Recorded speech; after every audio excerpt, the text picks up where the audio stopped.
still get in trouble, so I'm not going to call her name. But I remember the first time. I remember the first time seeing Joshua. I remember saying, wow, he doesn't look like a baby at all. He didn't have the baby face. He looked like a child, but not a baby. All babies look the same. Joshua didn't look like that. He had a lot of hair on his head. And I remember that day. And Joshua was born sometime just after 7. And he was on the 8 o'clock news at 90.1 FM. The 8 o'clock news announced the birth of Joshua Noel Richards. And that was 19 years ago. Wow. Really, really, time really flies. But we thank you. I love you, son. I love you dearly. And I thank God for you. I thank God for what he's doing in your life and where he's taking you. I know where God wants to take you. And I just hope that you are seeing it too. But enough of that for now. We want to get into our ministry. I am not the minister for tonight. I am not. I know Joshua talked about, he introduced me as though I was, but I'm not the minister tonight. Fortunately, and I use the word fortunately for the want of a better word, we have in this ministry men and women whom God is using.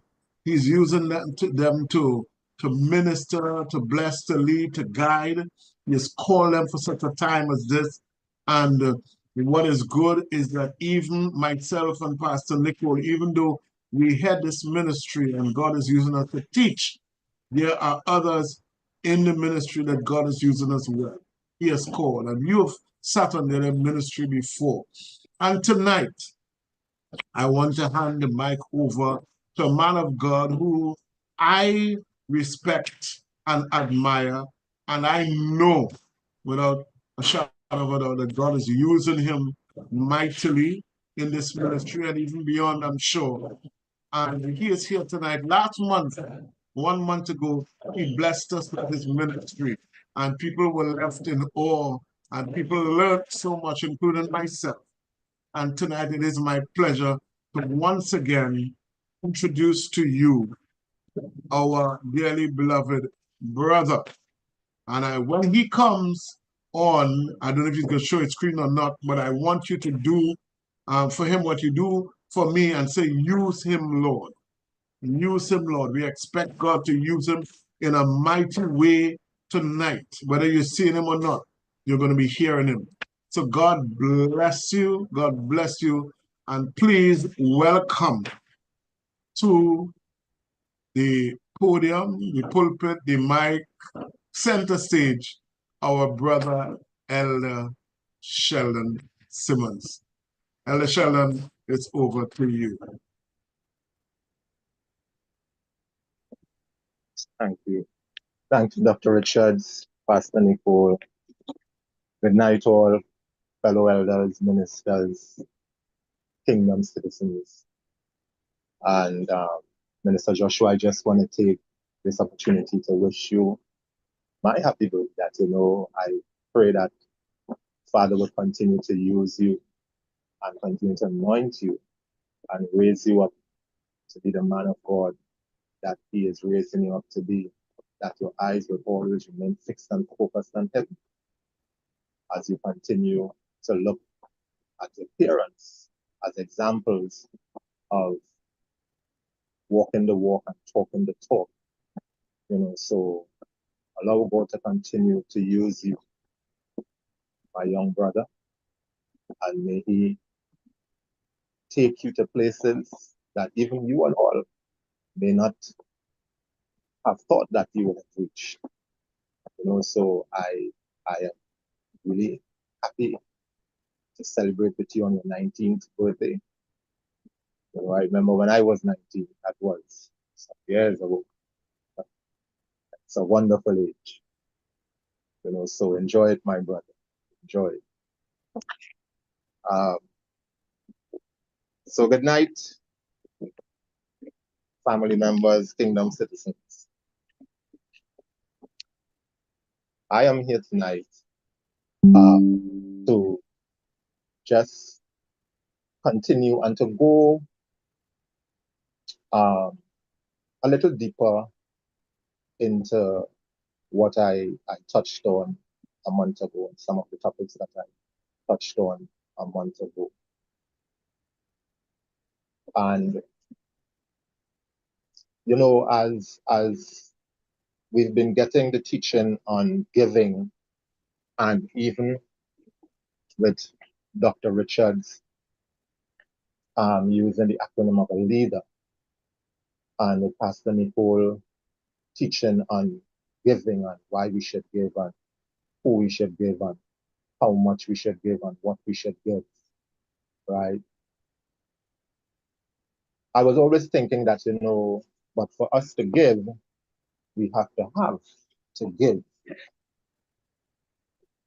And God has called us to be good stewards, good managers of all that He's placed in our care. And this includes our finances, right? This includes our finances because unfortunately, in most of our ministries, this is something that is not taught to the members of the ministry. And this is so vitally important, this thing called money management.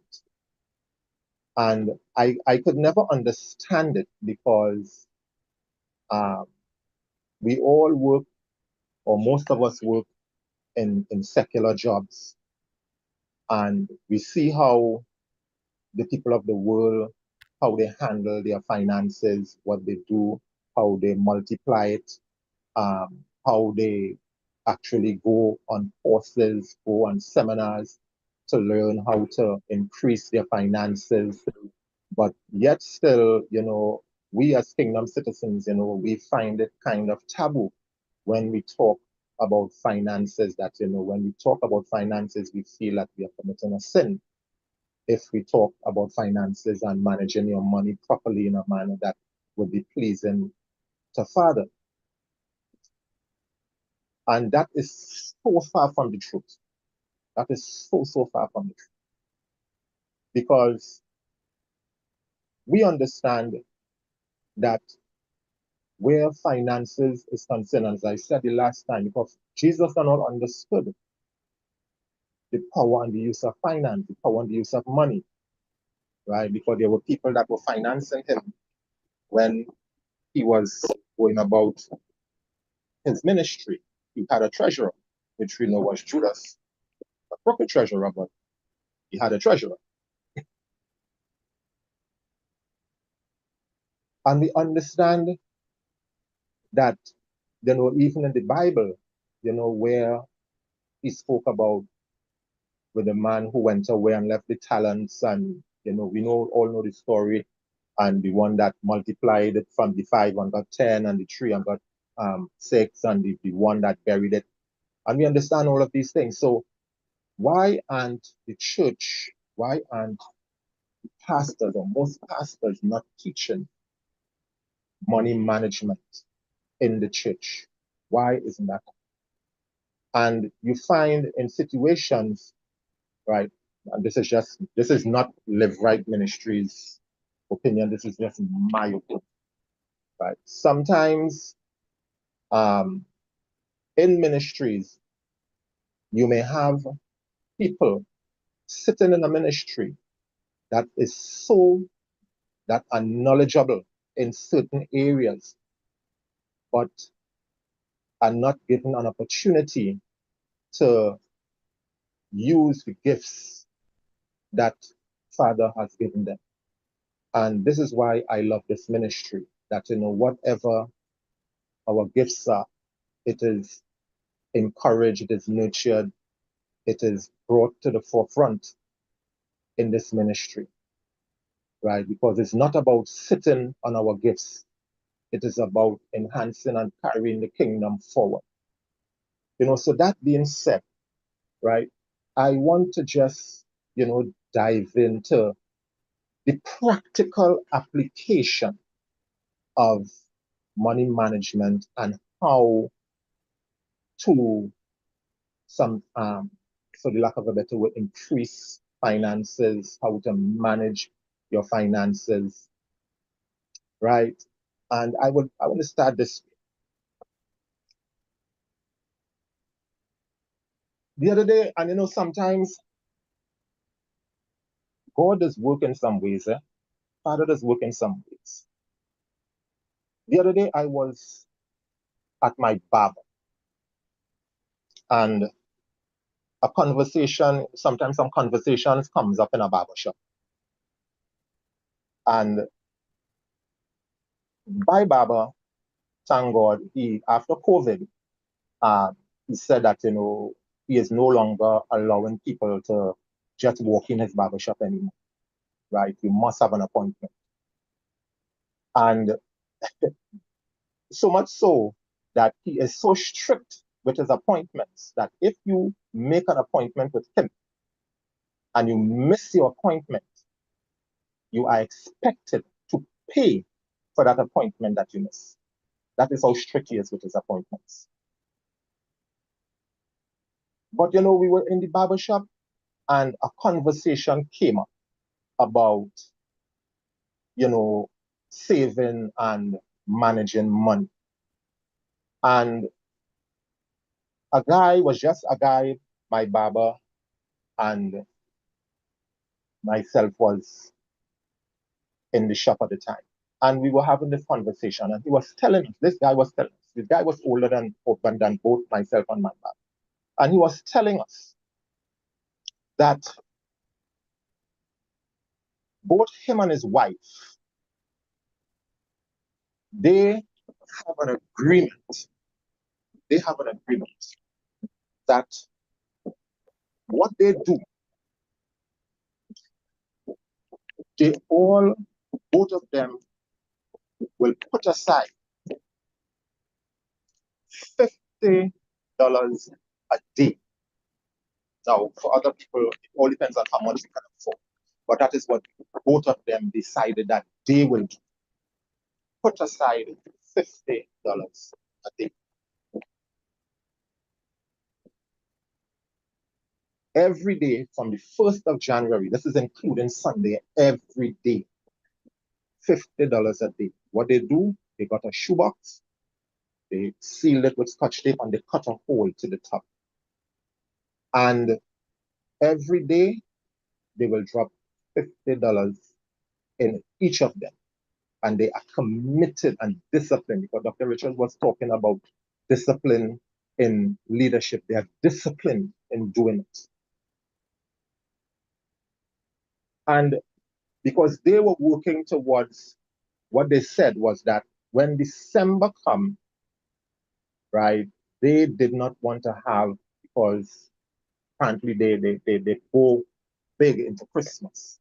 So they did not want to have, when December comes, that they would be fishing for monies and wondering where they will get monies to get their stuff and all these other things.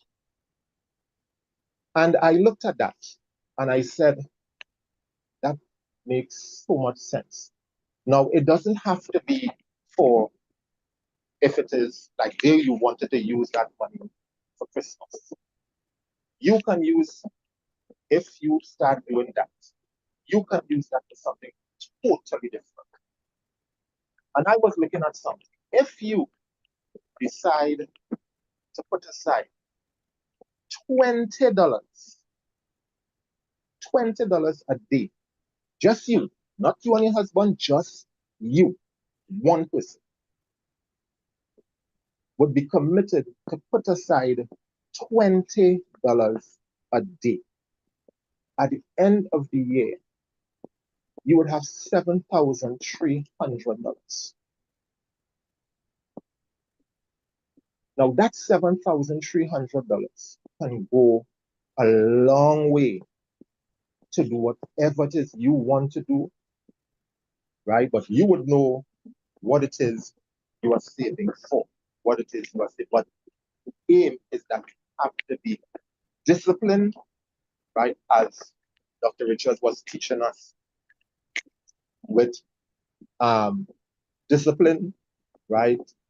That you understand that, hey, it could be paying bills, it could be that you want to buy a new appliance, it could be whatever you want, whatever it is you want. But this is what it is you decide that I'm going to do with this. And not only that, what you can also do too. Because If it is you said that you want to buy a new appliance, and this is where we have to be very careful, because these stores, like, you know, the stores that we have, C's and the S's and them, they will come up with some higher purchase plans for you, and it would sound really, really nice.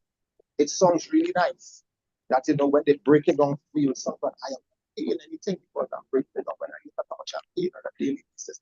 But when you look at that higher purchase plan, the life of that plan, you paid for that appliance 3 times when you finish pay for that, you know.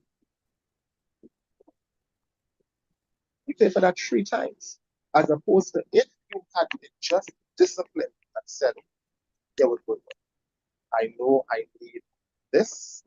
I am going to make the sacrifice to do this. And it takes a level of sacrifice.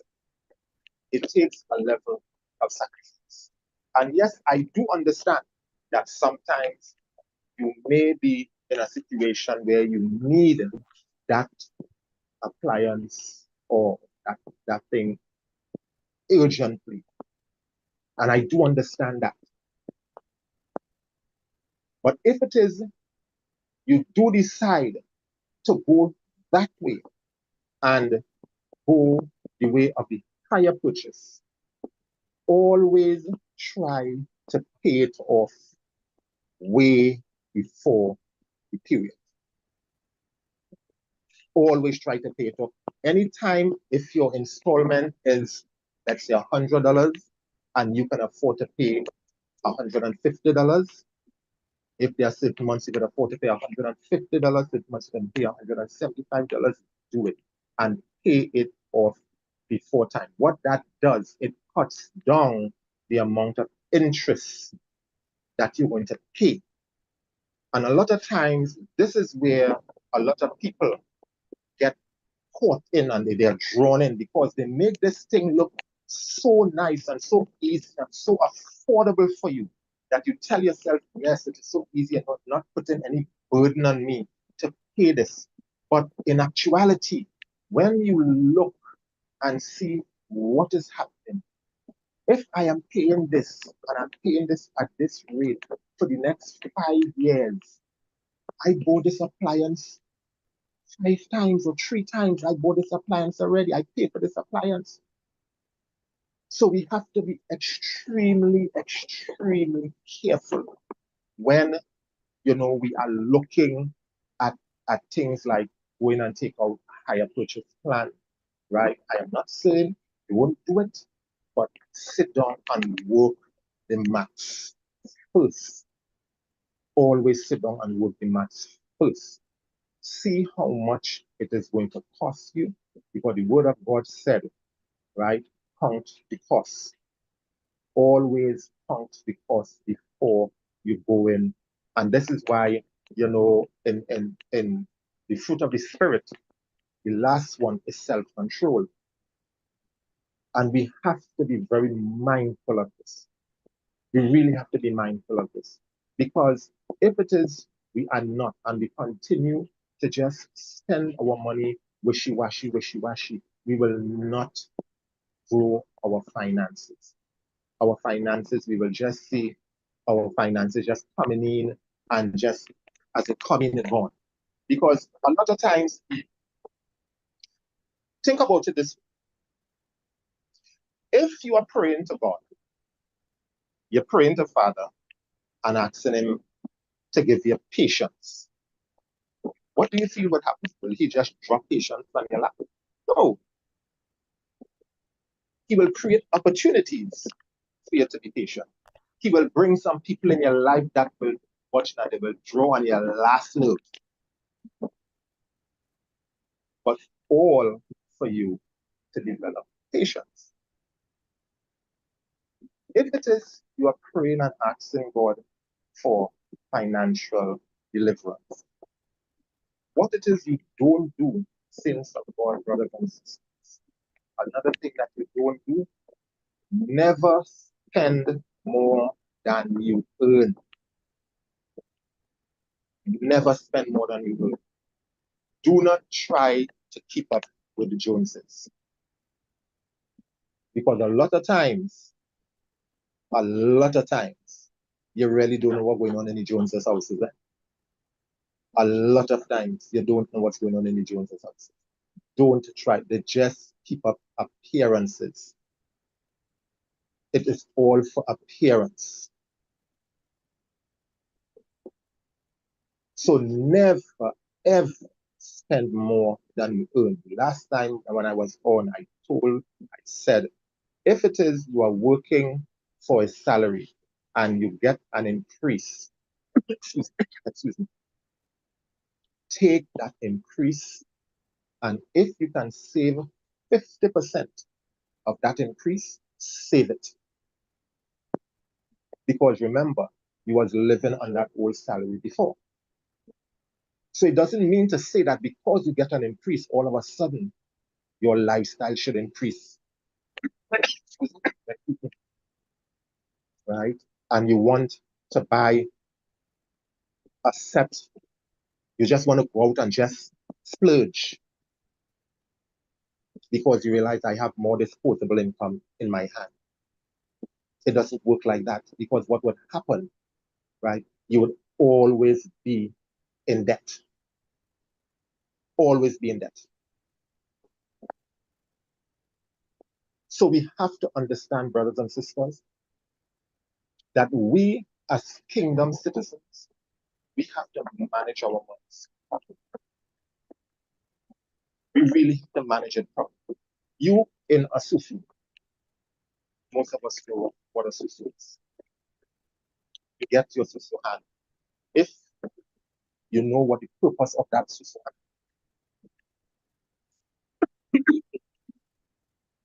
you know what the purpose of that susu hand is?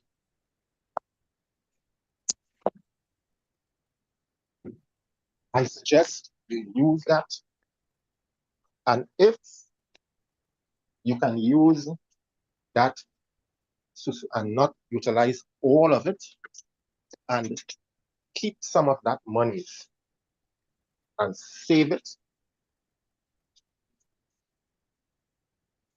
it would be beneficial to you. If, hear me?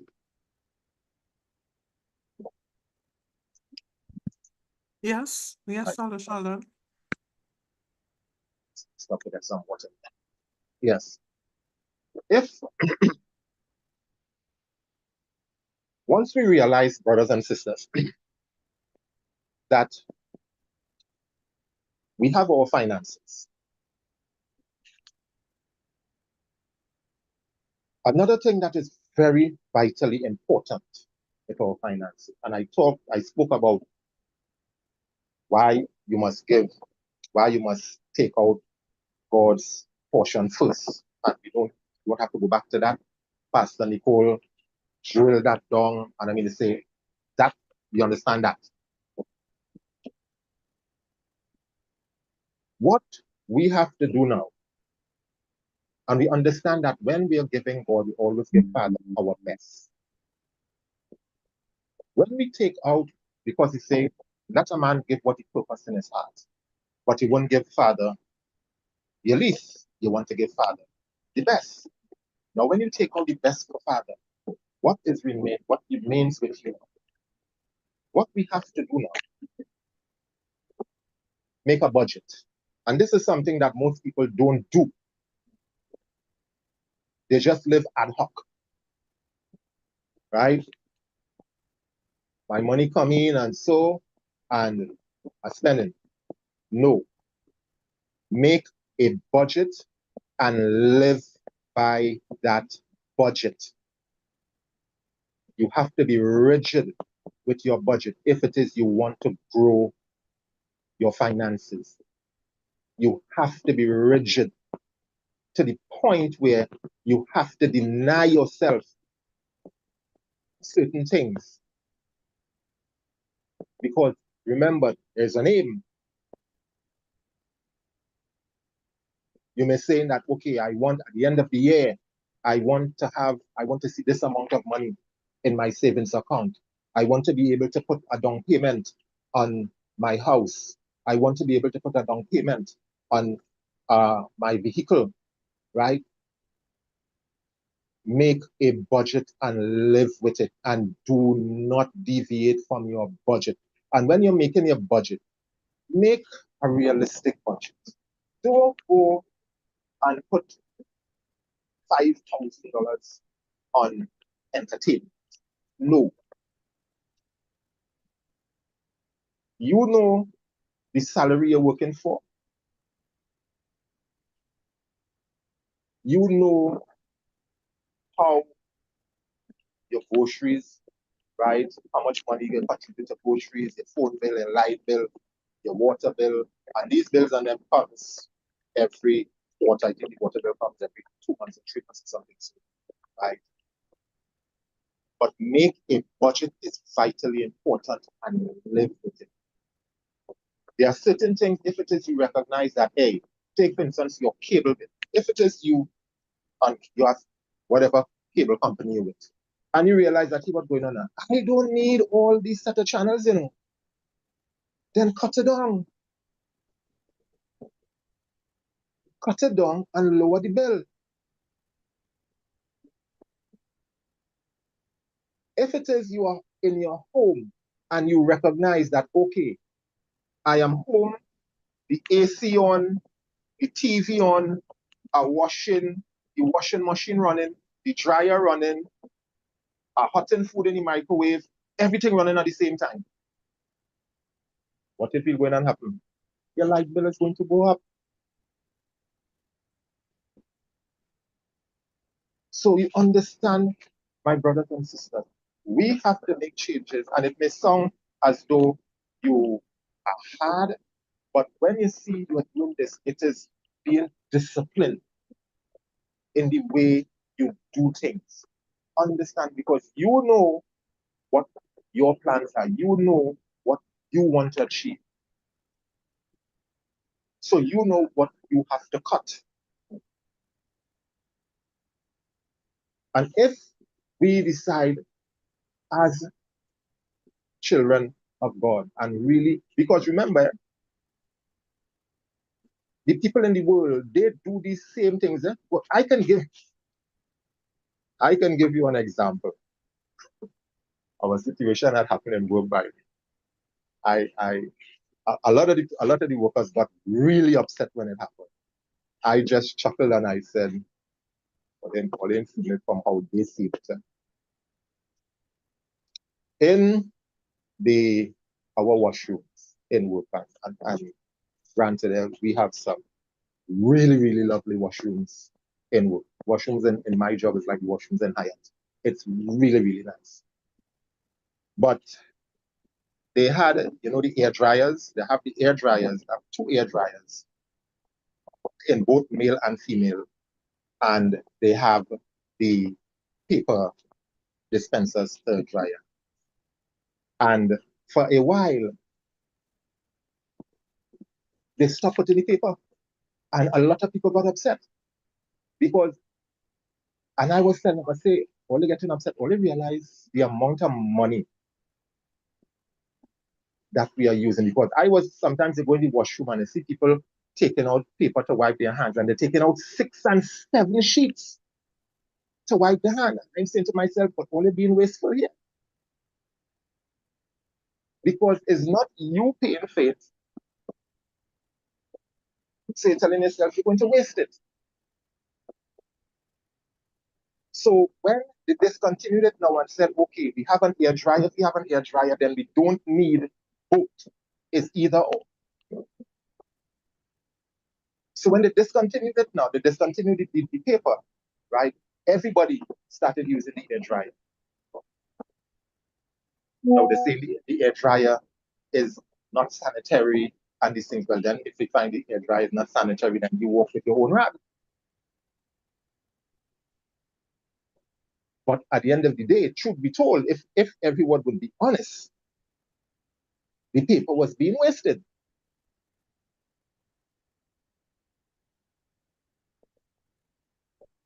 And these are the things that we have to understand as children of God. Because if the children in the world recognize it, and we could go around even in our homes and recognize these things, what is being wasted in my home? Where are things being wasted in the house here? Because it makes no sense. You're going to the supermarket, you're buying stuff. The stuff that you're buying in the supermarket, you know for a fact that you're going to, I am not going to utilize all this stuff, and you ended up dumping some of this stuff. It makes no sense. You are wasting money. You are literally throwing money down the drain when you do that.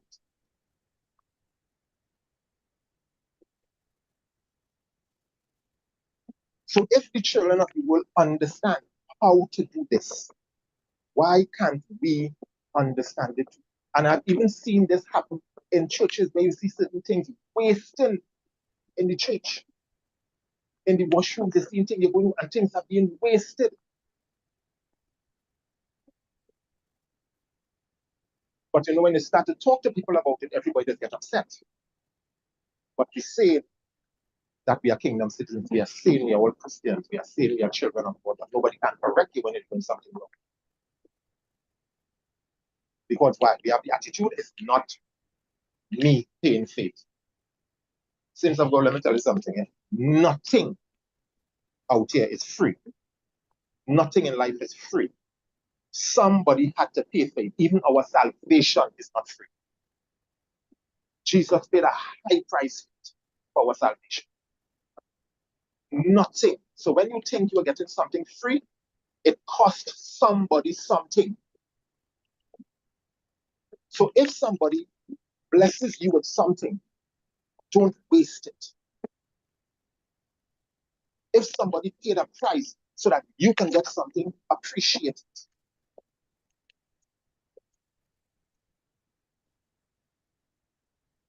So when we understand how to manage our monies, and it's the same way how we managing our monies,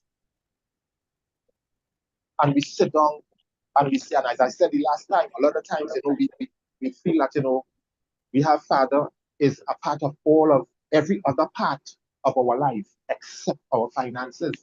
So why can't we sit down and ask Father to show me, where do you want me to, should I do this or not?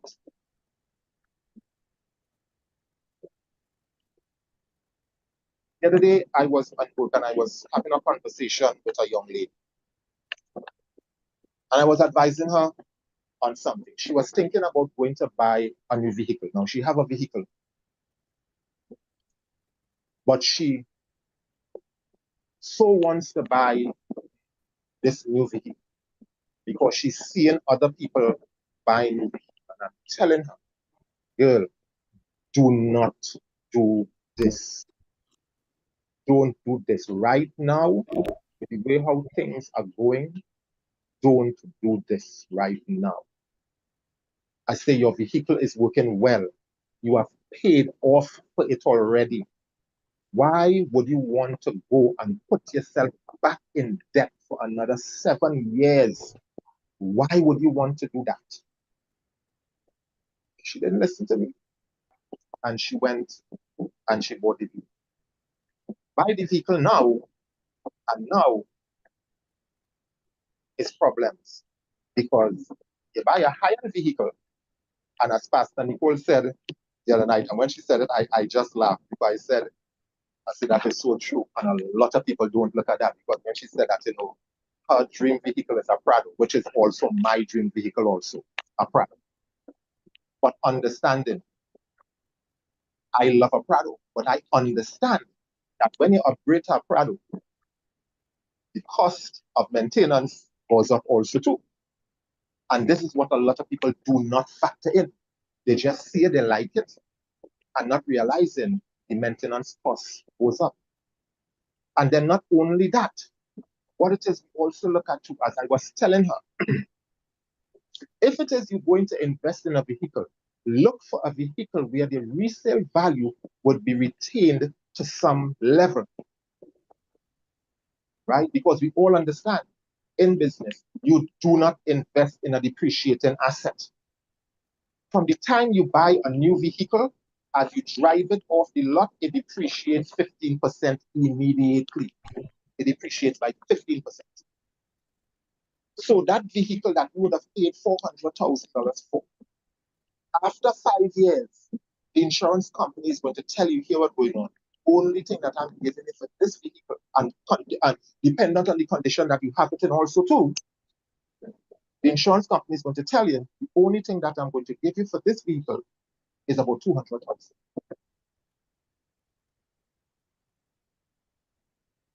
So when you are going to buy this vehicle, do your homework. Look for a vehicle that you know for a fact that the resale value would be maintained. I will not call no names of vehicles that maintain their resale value, but right, look for a vehicle that retains their resale value. So we understand, brothers and sisters, the importance of how we managing our monies, what it is we do. And I want to say something, and I want to say this so cautiously, because I don't want you to hear what I am not saying. Where giving is concerned,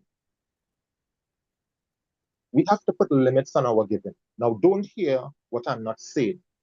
I am not going counter to what the woman of God was teaching us, but I want you to listen to what I'm saying.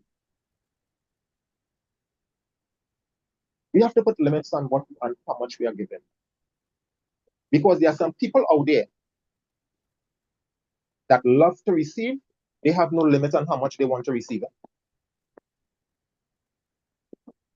And if it is we don't do that, because sometimes what happens is that when we continually giving these people, we are just encouraging certain practices in them. Laziness.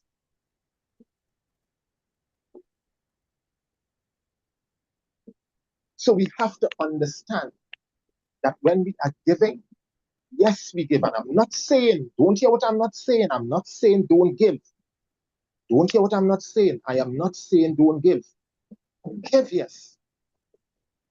But then you have to know, we all have to know that here what's going on. Is this person that I am given to, is this person really in me? Is this person just trying to use me? Because there's a whole saying, give a man a fish, you teach him, you feed him for a day. Teach him to fish, you feed him for life. But there are some people that prefer not to be taught to fish. They want you to continue giving them a fish. And they are quite comfortable with that. So we have to understand too that all of that is what it is. We have to take care and manage our finances and manage our monies. And yes, sometimes we're going to say that that is not Christian-like. Yes, it is. Yes, it is.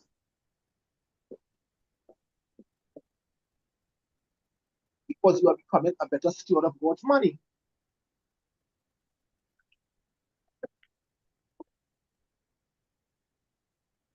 So when we understand how we giving, who we are giving to, why we are giving, and we understand, yes, we have that budget, and we make that budget, we live by that budget.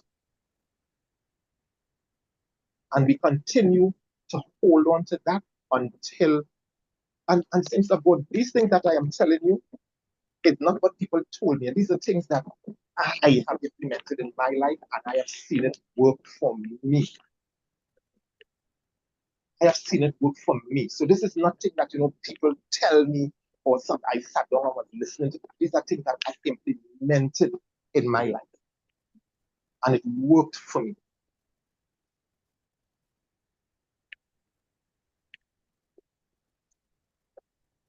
So we understand, brothers and sisters, because when we get our monies and we have our finances, yes, it is not about spending everything, because sometimes people have this thing, let me spend everything and let tomorrow see about tomorrow. It doesn't work like that. It's not like that. It's not like that. Right? Because the word of God says a good man leaves an inheritance for his children's children. And as I said that, there is something that I want to jump into here now.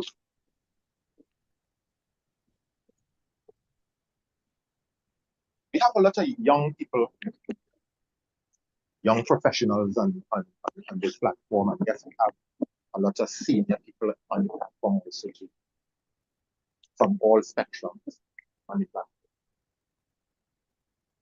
And it's something that a lot of people don't like to speak about, they don't like to look at it, but it's the thing called insurance. A lot of times we are so focused on living assurance that we forget about life insurance. And don't get me wrong.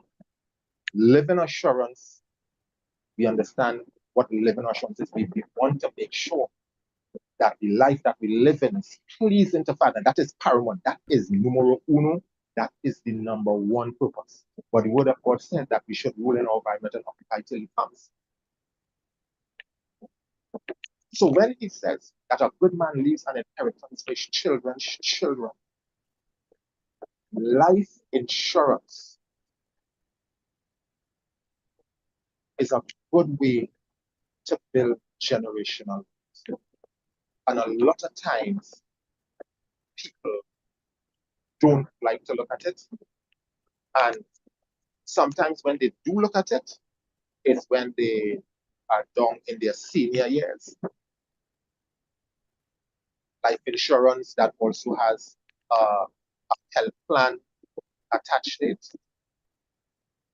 Because as the old saying goes, better you have it and don't need it than you need it and don't have it. Right? And as I said, all of these things, saints of God, are things that I see on a daily basis where people go through certain stuff. And sometimes, they tell themselves, because, I have to pay probably $100 a month on a life insurance policy. They find it's too much, or a health plan. They find it's too much. And recently, I was talking to a co-worker of mine, and she had to do a procedure. And she's telling me that, she did not have the finance. So, and I'm asking her, I say, aren't you on the company's medical plan? No. I say, why aren't you on the medical plan? The medical plan was offered to everybody. Why aren't you? Because at the time, I didn't feel it. So what? I say, now you see the predicament in right now. The amount of money that you have to put out now. And not only that, I said, you are a young mother and you're a single mother. So all the more reason why you should have been thinking about that. I say, but what happens is that a lot of times, a lot of people, and when you're young, you're telling yourself that you feel that the youth is going to stay forever. No. You're on the job, and the job offering benefits, take the benefits. It's not only about the finances. Look at what benefits are being offered. Find out about the benefits that are being offered. If the benefits are offered, that you have a medical plan, you have pension, right? You have a situation where your pension, you can take your pension and move with it if you so choose to leave the company. All of these are things that you should explore when you're in a company.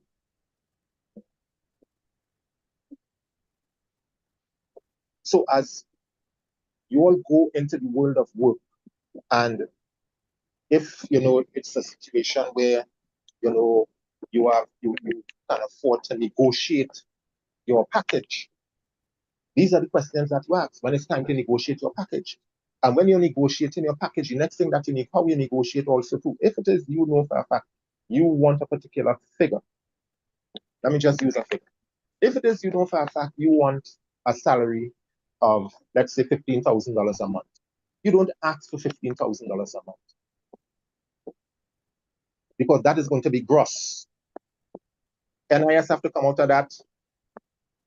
PAYE have to come out of that. Health surcharge have to come out of that. So when you finish all of that now, you might come down to about 11, 12. What you do, you ask for about 19. So when they take out the taxes and PAYE, it brings you back to that figure that you want. Now that is if you have the opportunity, especially if it was a situation that you are being scouted by a company and they want to bring you over and you have that benefit or that luxury that you, and they're asking, okay, where do you want to be? Where you want your package to be? That is how you negotiate. Never negotiate exactly for what you want. That net figure that you want, never negotiate that. Always go higher. Because time you take out tax, it is going to drop it. And always remember that. We have a lot of business people on this platform also too, right? And we understand that, yes, in businesses, right, we all understand, how we do our accounting, right, and how we register our businesses and all these things. And if you're looking to start up a business, one thing you don't start up a business as a sole trader. Always was a limited liability company. And the reason for that, as a sole trader, if something happened, and let's say somebody decides to sue, they can take everything you have, including your house.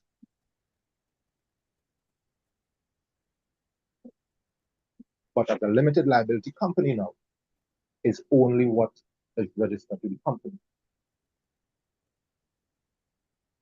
But most people who are businesses registered would already know this. I'm just saying this just in case you are looking to register a business or just in case you want to go into business.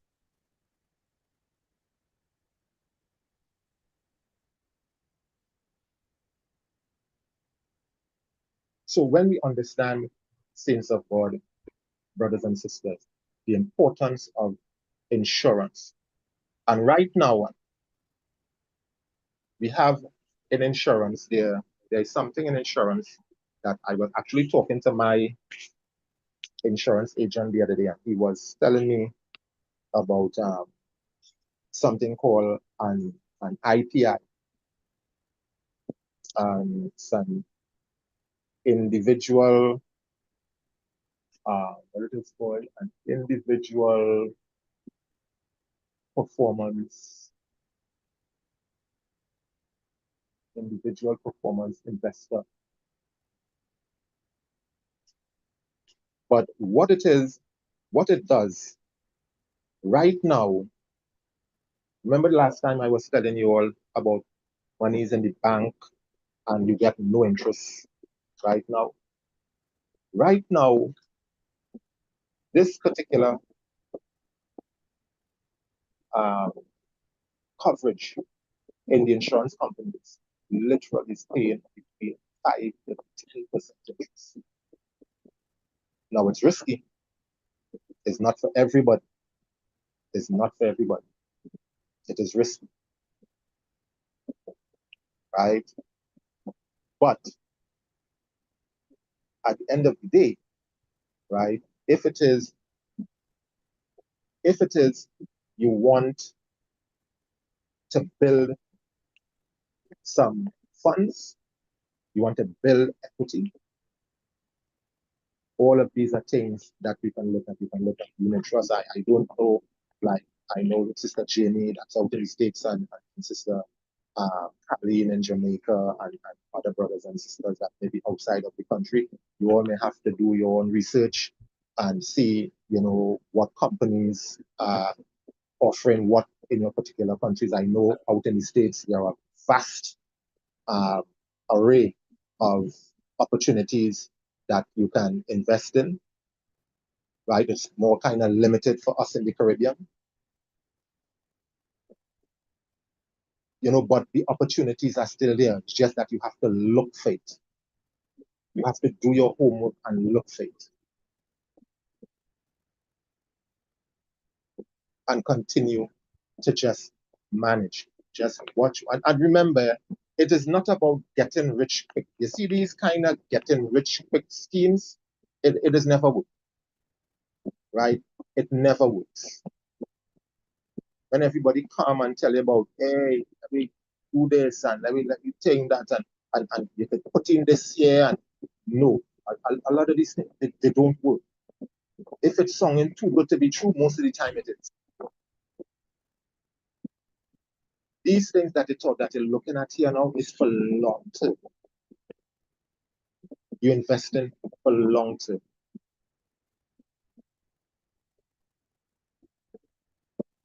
So what I'm saying to you all is just do your homework. Do your homework. Find out what companies are offering what in the way of insurance companies, credit unions.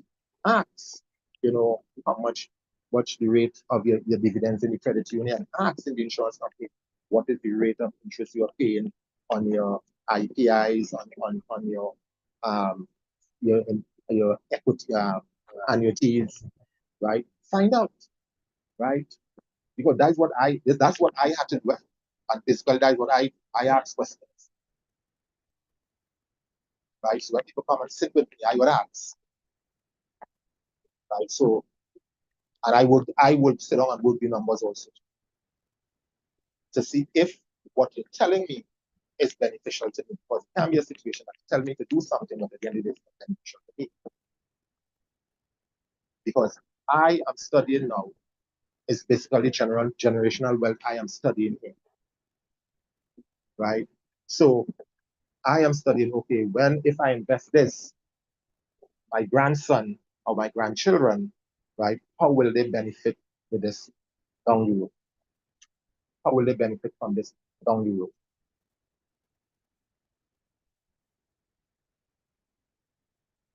So it's not a situation that you just take your money and mind you, anybody, no matter how much money you're working for, anybody can start. I always say anybody can start anytime. It's up to you, right? It may not be a situation where, okay, you may be able to put in $5,000 or something like that. Start small.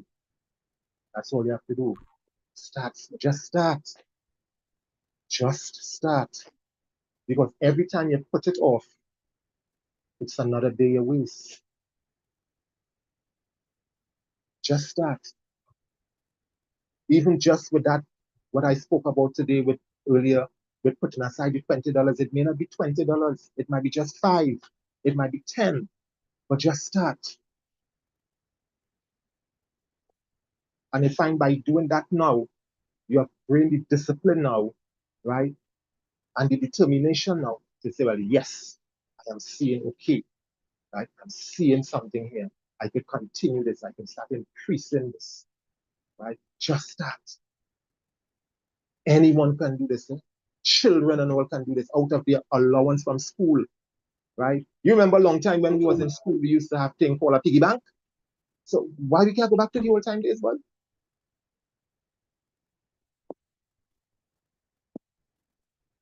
We could go back to the old time days and start back that saving and children can do it also too. Encourage your children to save. It's not every time they get the money in the hand that they have to spend everything. Encourage them to save from young.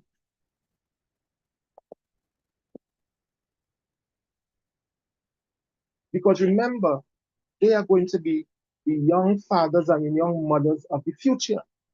So if they understand this practice from now, as they get older, it becomes easier for them. They'll be able to manage their monies better, because in marriages, they say finances, or the lack of being able to manage finances, I think, is the second highest cause of divorce in marriages. either second or third highest cause of divorce in marriages, the lack of being able to manage finances. I could be wrong, it could be higher.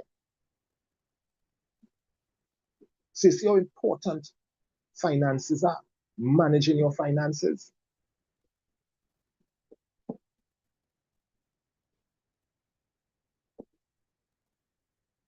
And there's one more thing that I just want to touch on before I hand back over to Dr. Richards and Pastor Nicole. And it's something that a lot of times, you know, when people think about this, you know, they don't even like to look at it, right? Because they tell themselves, you know, if they start thinking about this, they're planning their debt. And that is a will. And let me tell you all why I say this is vitally important. Dr. Richard, Pastor Nicole, the other day I had to go to my lawyer's office to transact some business. And in the lawyer's chamber is multiple lawyers in that chamber. So while I'm sitting in the lobby waiting, I am looking at you know, people coming in and coming out, and the number one issue that was on the people's mouth, Dr. Richards and Pastor Nicole, was the fact that family squabble for land or what monies would have been left by their deceased parents. Because why? The parent or parents did not leave a will. And it's who trying to outsmart who. And these are siblings I'm talking about. And I'm sitting there and I'm just listening. And I'm saying, wow, this is a serious matter. This is a serious matter. A lot of people, because, you know, it have a lot of times, you know, people will come and say, well, Mommy did say when she did 5 acres, Mommy might have 20 acres of land, but when she did 5 acres is my own and 2 acres is your own. But she never left a will. That doesn't hold up. That doesn't hold up. And you know what has to happen now? You have to go to court now and get a letter of administration. And I'm telling you this because this is what I am going through right now with my family, with my siblings. Because my mother did not leave a will. And we are in the process of going through the courts for a letter of administration. And a letter of administration, because here the thing with this, because remember, the house, the land, the property is on my mother's name. And once it is on the parent's name or whoever his name is on the deed, that is the person's name that is on the live bill. You cannot even, if you have to go to transact business and they tell you to walk with a utility bill for proof of address, and you come with your mother's live bill, and they didn't come with a letter from your mother stating that, hey, I give this person permission to utilize this so. That company is going to tell you, we cannot accept this. You're going to have to get a letter of administration. And a letter of administration is very costly and it takes time. And then not only that too, a letter of administration now, how that works with a letter of administration. If it is that you have multiple people, siblings in that family, everybody had to be on one head. Because if it is one person that is, let's say, living in that house, and you want to get that light bill on your name, or you want to do some business with that light bill, all your other siblings have to agree to allow you to get that letter of administration.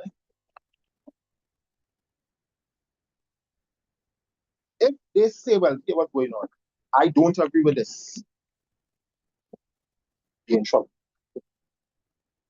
That is one lengthy, drawn-out process, and it takes years. It takes years. Now, the next thing with that too, if it is your parent is deceased and there is no application for that letter of administration, do you know that I'm talking in Trinidad here, I don't know about the other Caribbean islands or even in America or Canada or where. In Trinidad, do you know that because your parents is deceased, if your name is not on that light bill, yes, you will continue paying that light bill secretly, and TNTech don't know. But from the time TNTech find out that this person is deceased, do you know TNTech will come and cut your light, even though you're paying the light bill?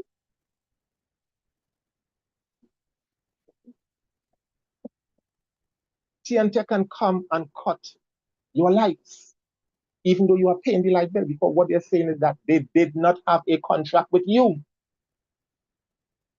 Because that is what we were told. Hence the reason why we had to go and start this proceeding for letter of administration. And I'm telling you guys, I'm telling you brothers and sisters, it is lengthy because we are going in now into the 5th year. And it's still before the court. And we have pelt out a good couple $1,000 by the lawyer.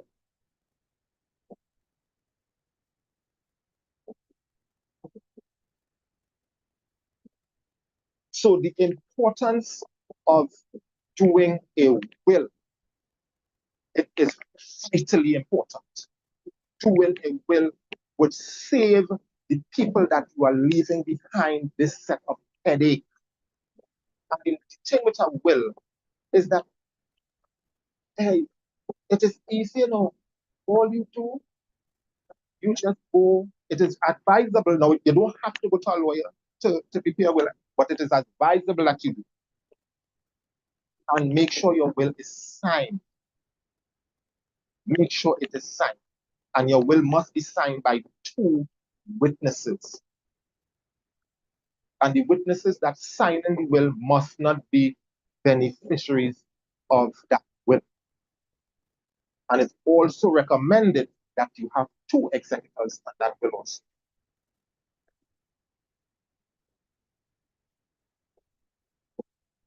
It's also recommended that when you do your will, that you register your will with the High Court. And reason being for registering the will with the High Court is that sometimes you would have a will, and because the will is registered at the High Court, you know, sometimes you have your will and you always hear stories that people find the will and they change will or kind of thing. The will that is registered in the High Court, if anybody come afterwards now and say, well, this is the will, one that is registered in the High Court, all you have to do now, all your lawyers just have to do is just go to the High Court, get the will, and just compare it. The one in the High Court is the one that stands.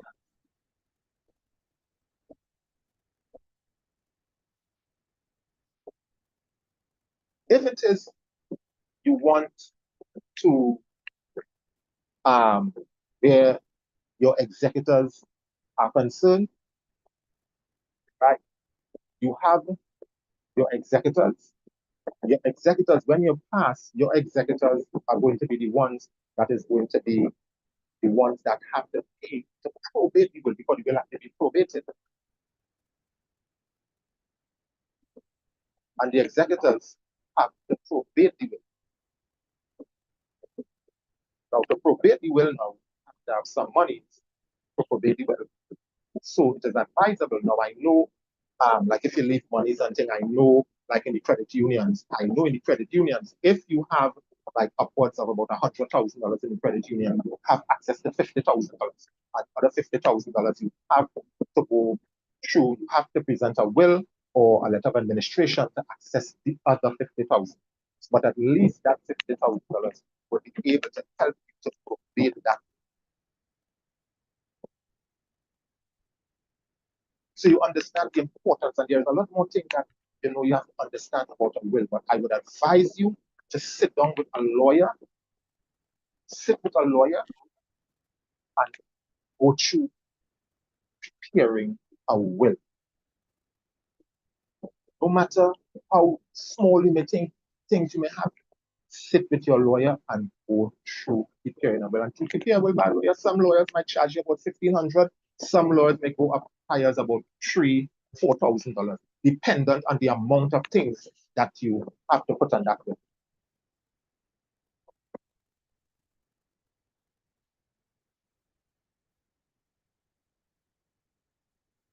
So I just want to stop here for now and just ask, is there any questions that anyone would like me to answer? I'll try to answer to the best of my ability, right? If not, I'll try to get the information for you.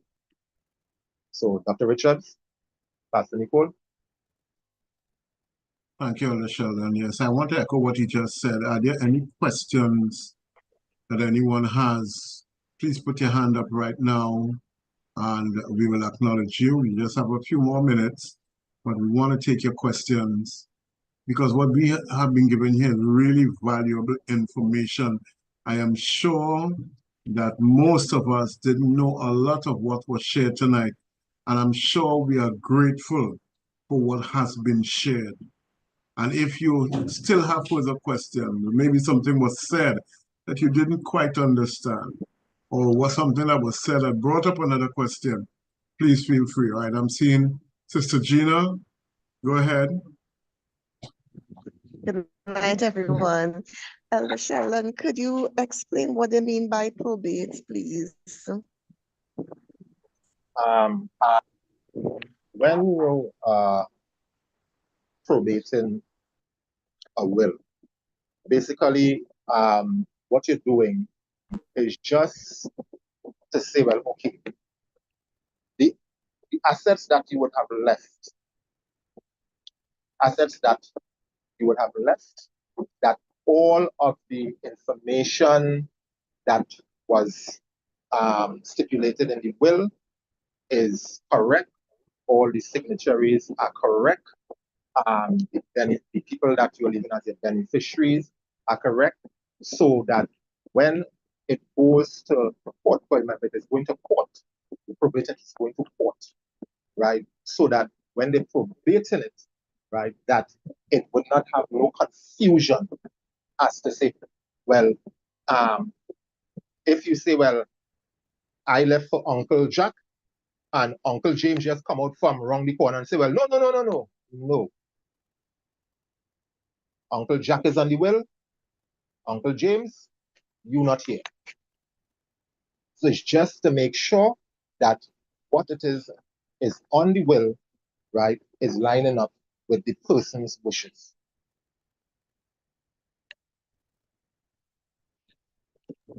Anyone else? Anyone else?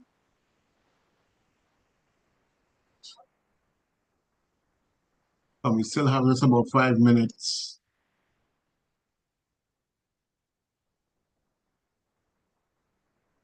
If you have a question, just put your hand up and ask the question. A serious question, can a person over 65 start an IPI?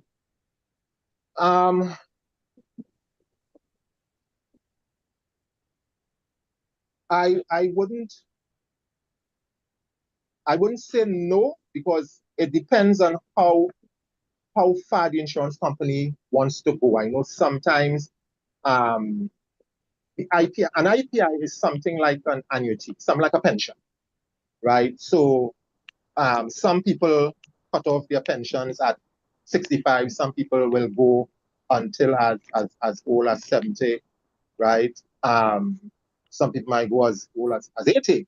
So to say if you can start an IPI at 65, I think you can. But what I would advise you to do is to talk to an insurance agent from whatever respective company, and they would be, of course, companies may differ, right? So from another company. So I would advise you to talk to an insurance agent, and they will be able to tell you what they have offering in their company, up to what age they cut off in their company. I know some companies may differ from other companies. There's another question for you, Elder Sheldon. One of the questions is, can you do a trust instead of a will? Yes, you can do a trust, because I was actually asking my lawyer about that. And what he was telling me is that is dependent on, you know,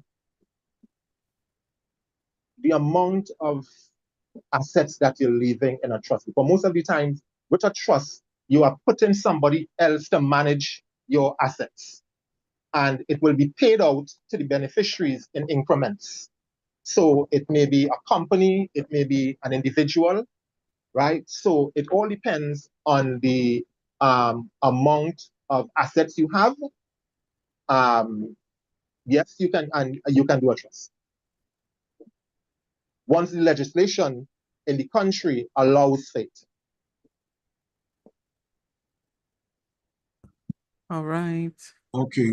Elder Going Sheldon. once, going twice,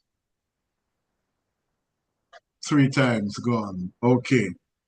You know, Elder Sheldon, I want to say personally thank you for what you've shared. You know, the best deliveries, the best messages are those are shared from the heart and from experience. And we got both tonight, from your heart and from your experience. And I want to say thank you so much. And that is why it's important to those of us who are working in whatever field or whatever information you have to try to gather as much knowledge as you can. Because it's important, because you may be placed in a position like tonight where that experience and that knowledge will be beneficial for somebody. So learn as much as you can, gather as much information. In this ministry, remember we're talking about kingdom principles. We're not just talking about looking at the Bible and see what Genesis 1:1 says and what Revelation says. We want to know how to live on this earth. One of the verses that is used, bandied about a lot is be in this world, but not of this world. And we only concentrate on the second part, that we are not of this world. But the thing is, we are in the world. And there are things about how the world functions that we need to know and understand. So we are in the world. And so while you are in the world, get to know as much as possible. Whatever job you're in, get to know as much as possible. Whatever you come into contact with, get to know. Because a lot of us, just as we go to church sometimes and we learn the wrong thing and we just accept things as they are, it happens in, concerning worldly things as well. We just accept things. We just accept the fact that, hey, listen, I can't get insurance for whatever reason. Somebody would have told you that, and you decide, okay, the insurance is not for me. Or somebody says to you, them insurance people, they're thieves, boy. They want to take all your money, and you go with that. Get your information from reliable sources. And I want to say, especially as we're doing this session on leadership, as leaders of homes, leaders of businesses, leaders of church, we need to have information that we could pass on to the people. And we need to have the right information, so we need to go to the right sources. So I'm thankful tonight that we had somebody who was able to share that with us as we are doing finances. We're talking about giving. We're talking about investing and saving. We're talking about money. We're talking about finances. We need to know what to do. And so that's why I'm grateful tonight. Thank you so much, man of God, for sharing with us out of your experience, sharing with us. And people might say, well, this is not church. Well, they're talking about finances. No. One of the things that we don't seem to understand is that every aspect of our life, God is concerned about every aspect of our lives. And we can't be a blessing to others if our finances are messed up. We can't give if we don't have to give. We can't give if we don't know about savings, about investing, about financing. We can't do that. And that's why we need to learn these principles. And a lot of the principles that we hear are taken from scripture. A lot of these businesses, when they organize their business, they do it based on biblical principles. So it's important that we learn these things. So again, thank you, Elder Sheldon. And I just want to say, folks, that a will, just the very word will is your desire, your intent. So before you leave this earth, you want that after you are gone, whatever your intent was to give to this one and to give that to that one, whatever is your desire, whoever you want to receive your inheritance, your money, that's what the will is. So they need to know what your desire was. That's why you need to put it down and have it, as Elder Sheldon said, in the High Court, so that people will know this is what you intended to do with your money. And don't wait until you have a big amount. Do it with whatever you have. Yeah, small. I remember when my grandfather died, I got $1,000. Small, but when my father died, I got $3,000. It might have been small, is what he had. And he ensured that, he left something, even if it was just a little thing. He left something. And we need to do that too. Put something in place for the next generation. Amen. So as you have no more questions, I just want to say thank you so much. This is the end of our Kingdom study for this week. We do have our women's meeting tomorrow night, Kingdom Virgin Women of Purpose tomorrow. And I am not sure if there's any other announcement concerning that. In fact, let me just hand back over to Minister Joshua. Just bear with us just for a few minutes. But again, thank you so much, Elder Sheldon. God bless you. May he pour back into you. And may he increase your knowledge so that you will have even more to share, that you would be able to bless even more people and bless us with even more. We thank God for you. You continue to be a blessing to this ministry. And we pray that God will bless you in return and pour back into you even as you are poured out unto us. God bless you. So let me call on Minister Joshua to close off tonight. And the birthday boy, so Joshua is over to